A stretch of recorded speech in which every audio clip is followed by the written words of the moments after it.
सकारात्मक सोच। पुराने समय की बात है। एक गांव में दो किसान रहते थे। दोनों ही बहुत गरीब थे। दोनों के पास थोड़ी थोड़ी खेती की ज़मीन थी।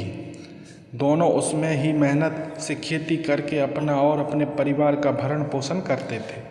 कुछ समय पश्चात दोनों की एक ही समय पर मृत्यु हो गई। यमराज दोनों को एक साथ भगवान के पास ले गए।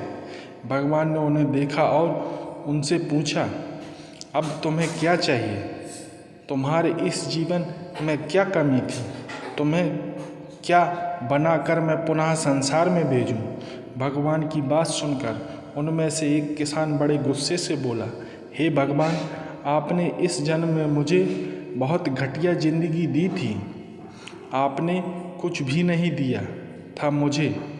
पूरी जिंदगी मैंने बैल की तरह खेतों में काम किया है। जो कुछ भी कमाया वह बस पेट भरने में लगा दिया। ना ही मैं कभी अच्छे कपड़े पहन पाया और ना ही कभी अपने परिवार को अच्छा खाना खिला पाया। जो भी पैसे कमाता था कोई आकर के मुझसे लेकर चला जाता था और मेरे हाथ में कुछ भी नहीं आया। देखिए मेरा जीवन कैसा जानवरों जैसा था। इस प्रकार उस किसान की नकारात्मक सोच थी। उसकी बात सुनकर भगवान कुछ समय मौन रहे और पुनः उस किसान से पूछा, तो अब क्या चाहते हो तुम? इस जन्म में तुम्हें क्या बनाऊं? भगवान का प्रश्न सुनकर वह किसान पुनः बोला, भगवान, आप मुझे कुछ ऐसा कर दीजिए कि मुझे कभी किसी को कुछ भी देना ना पड़े। मुझे तो केवल चारों ओर से पैसा ही पैसा मिले। अपनी बात कहकर वह किसान चुप हो गया। भगवान ने उसकी बात सुनी और कहा, तथास्तु, तुम अब जा सकते हो। मैं तुम्हें ऐसा ही जीवन दूंगा जैसा तुमने मुझसे मांगा है। उसके जाने पर भगवान, आपने मुझे और मेरे परिवार को भरपेट खाना दिया है।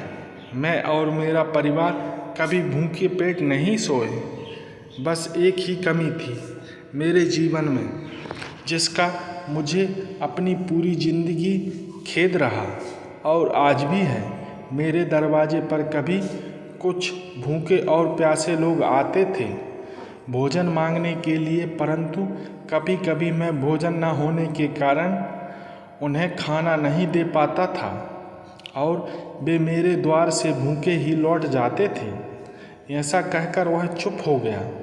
भगवान ने उसकी बात सुनकर उससे पूछा, तो अब क्या चाहते हो तुम? इस जन्म में मैं तुम्हें क्या बनाऊं?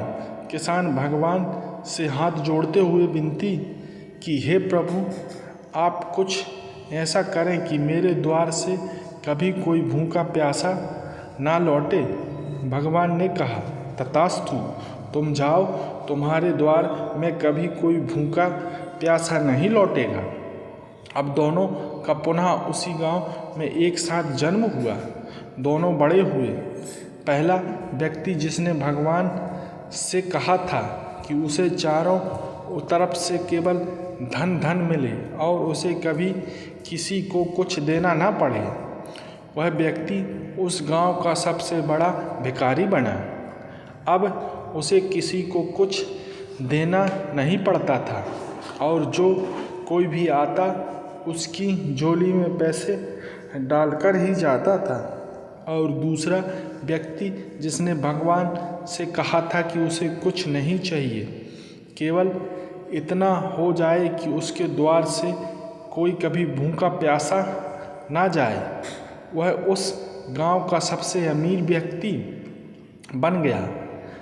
हर बात के दो पहलू होते हैं, सकारात्मक और नकारात्मक। अब ये आपकी सोच पर निर्भर करता है कि आप प्रसंग को नकारात्मक रूप से देखते हैं या फिर सकारात्मक रूप से। अच्छा जीवन जीना है तो अपनी सोच को सकारात्मक बनाना आवश्यक है। जो भगवान ने दिया है उसका आनंद लेना चाहिए और हमेशा दूसरों के प्रति सेवा का भाव रखना चाहिए। बोलो ओम नमः शिवाय।